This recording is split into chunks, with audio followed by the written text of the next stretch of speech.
E aí, gente, tudo bem com vocês?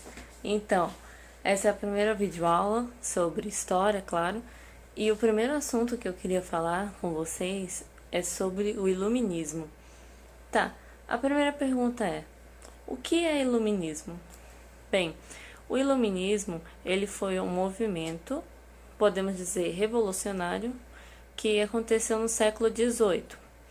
Bem, uma das principais características do iluminismo foi as pessoas, principalmente os pensadores, os filósofos da época, quererem pensar de como se livrar de todo aquele controle, de todas aquelas ideias que tinham na época, que no caso eles lutavam pela liberdade, podemos dizer assim, porque o iluminismo surgiu porque ele era contra o antigo regime, também conhecido como absolutismo monárquico, e contra o mercantilismo. Se vocês quiserem uma videoaula sobre mercantilismo, eu posso gravar também, explicando sobre como é o mercantilismo. E também eles eram contra o controle da Igreja Católica, porque se você nascesse na época, se seus pais fossem cristãos, você seria cristão. Isso não seria uma escolha sua. E os iluministas pensavam que a religião ela devia ser algo individual e não algo coletivo, entende? Se eu não quisesse ser católica, por exemplo, aí eu poderia não ser, pelo pensamento dos iluministas. Bem, o iluminismo também ficou conhecido como o século das luzes, porque fez com que as pessoas pensassem com razão, podemos dizer. Não que elas não pensassem com razão antes, mas elas estavam evoluindo, podemos dizer, porque estavam se livrando de misticismos, de toda aquela ideia do passado, sabe? Idade Média, todos aqueles pensamentos. Eles não gostavam disso, por isso queriam se livrar.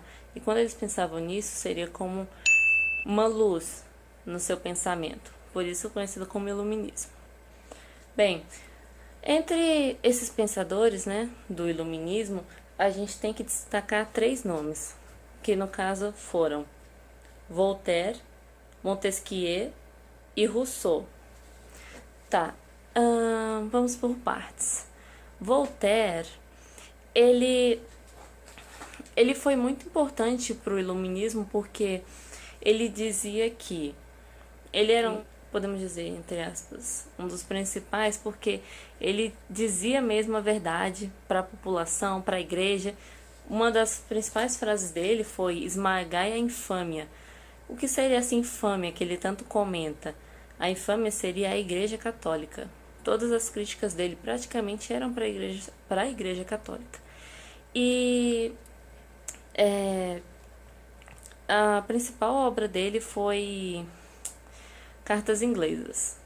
Bem, agora falar sobre Montesquieu. Montesquieu, ele também era a favor como posso dizer, de uma minoria no poder. Ele não era a favor de uma democracia. E esqueci de citar também que Voltaire também não era a favor de uma democracia. Os dois eram a favor de uma aristocracia, que seria um governo dos melhores. Bem, a gente não sabe bem dizer se esse governo dos melhores, na opinião deles, seriam pessoas com mais dinheiro ou pessoas mais inteligentes. Mas é isso que faz a gente pensar, né? E o Rousseau, ele já é diferente do Voltaire e do Montesquieu. Rousseau, ele acreditava que o poder deveria ser controlado, podemos dizer, pelo povo, porque ele diz que o poder deveria ser entregue a proprietários de terra, né? Pessoas como podemos dizer, com uma maior quantia de dinheiro, né? Não qualquer um, porque na opinião, ele não deixa isso explícito, né?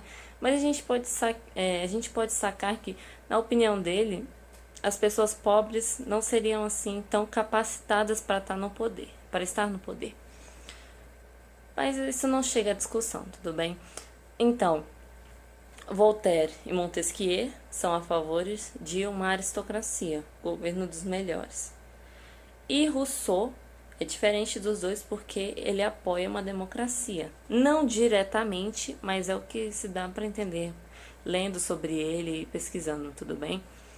Bem, e também no iluminismo, um, um grande passo para os pensadores, né, os filósofos da época, foi criar a enciclopédia, que nada mais era do que todo o conhecimento que eles já haviam obtido no passado até aquele exato momento.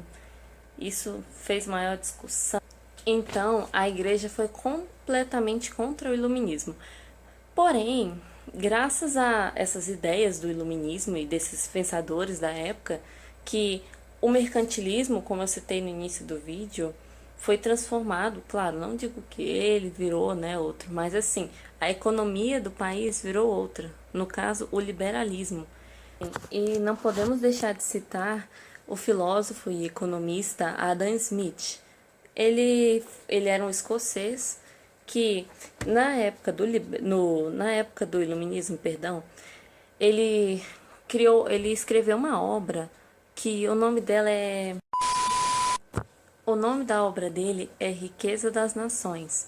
E nessa obra ele defendia o quê? Que ah, deveria acabar o mercantilismo, essa ideia do controle, o Estado controlar a economia do país, tudo que entra ou sai do país, os preços das mercadorias, ele era totalmente contra isso. E ele dizia que o seguinte, que o desenvolvimento e o bem-estar das pessoas, ela tinha muito a ver com o trabalho. Como ele explicava isso?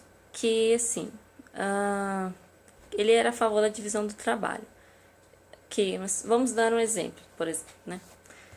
Eu tenho uma fábrica e eu tenho trabalhadores que querem trabalhar para mim, né? E na minha fábrica tem 100 vagas e tem 500 trabalhadores querendo trabalhar na minha fábrica. Então, o que que eu vou fazer?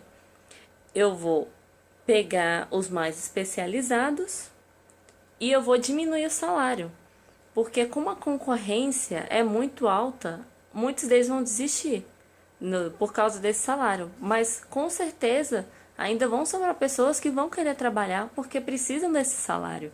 Então, foi bem esperto assim esse pensamento. E também acontece o inverso. Quando eu tenho eu estou dando um exemplo. Desculpe, deixa eu falar de novo. Eu estou dando um exemplo para vocês entenderem essas ideias das riquezas das nações do Adam Smith. Bem, eu tenho uma indústria, né? Tenho uma indústria. E eu preciso de, vamos supor, 100 trabalhadores. E eu estou num país que a taxa de desemprego é muito, muito baixa. Então, eu preciso de 100 trabalhadores. Vamos supor que tenham 50, 60 mais ou menos. E eu preciso de 100. O que que eu vou fazer? Justamente o inverso. Eu vou aumentar o salário para atrair mais pessoas para a minha indústria. E também com esse pensamento, essa economia do liberalismo, né, que foi substituído, né, que era o mercantilismo, ele foi substituído pelo liberalismo. E então as próprias pessoas que vendiam as coisas na época poderiam pensar em um preço para essas coisas. O Estado não iria interferir diretamente no preço dessas coisas. Essa foi a principal mudança.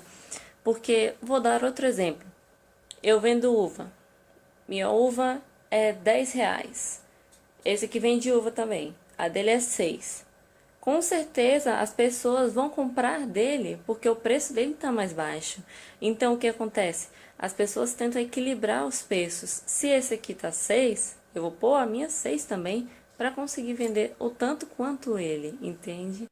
E apenas para finalizar aqui, recapitulando, Voltaire era a favor de uma monarquia parlamentar, uma aristocracia, um governo dos melhores.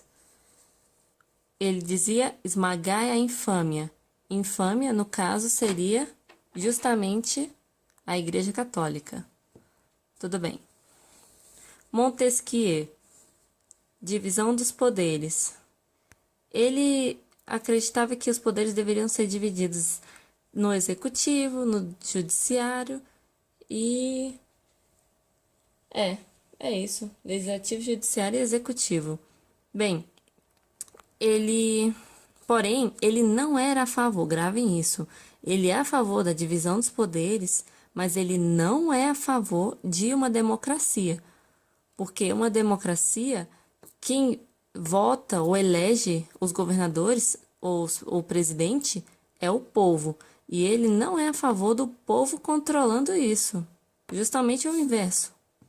Tudo bem. Ele é a favor de uma aristocracia, um governo dos melhores. Melhores como, Sofia? Pessoas com dinheiro ou inteligência é o que se dá a pensar, certo? O próximo, Rousseau, que comentamos, justamente o inverso de Montesquieu e Voltaire, que ele é a favor de uma democracia. Não diretamente, mas é o que se deixa claro pensar quando a gente lê sobre ele. Ele acredita que a sociedade deve escolher o seu governo. Como assim, Sofia? Que o povo deve escolher os seus representantes. E isso é a principal característica de uma democracia. Então, gente, isso é tudo. Acabou a videoaula. Espero que vocês tenham gostado. E se você gostou, se inscreve no canal. Indica também. E se tiver alguma crítica e tal, pode falar pra mim que eu melhoro sim, tá bom? Valeu, até a próxima.